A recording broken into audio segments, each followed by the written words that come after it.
નમસ્કાર, હું છું એન્કર અર્પિતા પટેલ. આપ જોઈ રહ્યા છો news snap channel. News snap ચેનલમાં દર્શક મિત્રો આપનું હાર્દિક સ્વાગત છે. સમીના દાઉપુર ગામે વીજળી પડતા ભેંસનું મોત, પશુપાલકને આર્થિક નુકસાન. ગત રાત્રે વરસાદી માહોલ દરમિયાન વીજળી ત્રાટકતા ભરવાડ પરિવારની ભેંસ મોતને ભેટી. પશુ એમ્બ્યુલન્સ અને પશુ ચિકિત્સકની ટીમે કાર્યવાહી હાથ ધરી.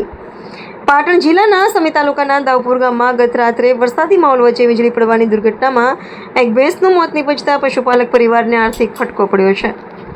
અચાનક બનેલી આ ઘટનાથી ગામમાં ચિંતા અને દુઃખની લાગણી વ્યાપી ગઈ હતી. પ્રાપ્ત વિગત અનુસાર દાઉપુર ગામના રહેવાસી અને પશુપાલન વ્યવસાય સાથે સંકળાયેલા સગરામભાઈ રાજાભાઈ ભરવાડે પોતાના વાડામાં ખુલ્લી જગ્યાએ ભેંસ રાખી હતી. જે દરમિયાન ગત રાત્રે વિસ્તારમાં વરસાદ સાથે વીજળીના કડાકા ભડાકા થઈ રહ્યા હતા. તે દરમિયાન અચાનક વીજળી પડતા વાડામાં રહેલી ભેંસ ગંભીર અસરગ્રસ્ત બની હતી અને ઘટના સ્થળે જ તેનું મોત નીપજ્યું હતું.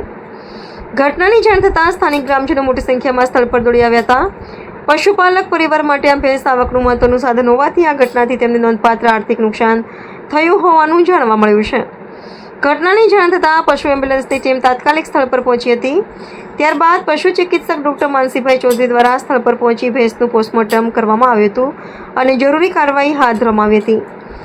તાજેતરમાં પાટણ જિલ્લામાં વરસાદી માહોલ વચ્ચે વીજળી પડવાની ઘટનાઓમાં વધારો જોવા મળી રહ્યો છે. આવા સમયે પશુપાલકો અને ખેડૂતોને ખાસ સાવચેતી રાખવા તેમજ પશુઓને ખુલ્લા વિસ્તારોમાં બાંધવાને બદલે સુરક્ષિત સ્થળે રાખવા તંત્ર દ્વારા અપીલ કરવામાં આવી રહી છે. રિપોર્ટર પંકજ સાધુ, પાટણ. ન્યૂઝ સ્નેપ ચેનલને લાઇક કરો, શેર કરો, સબસ્ક્રાઇબ કરો. હું સમી તાલુકાના દાઉદપુર ગામનો વતની છું. વીજળીના કારણથી વાડામાં ભેંસ છૂટી હતી. મારી લાખ રૂપિયાની ભેંસ હતી અને વીજળીના પડવાથી તોફાનના કારણથી મારી ભેંસ મરી ગઈ.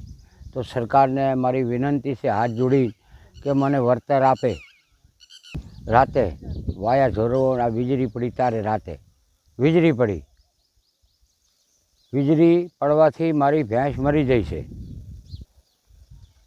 મેં તલાટીને સરપંચને જાણ કરી, એમને ડૉક્ટરને બોલાવ્યો. ડૉક્ટર પીએમ કરી અને સરકારી ડૉક્ટર પીએમ કરીને જેલ.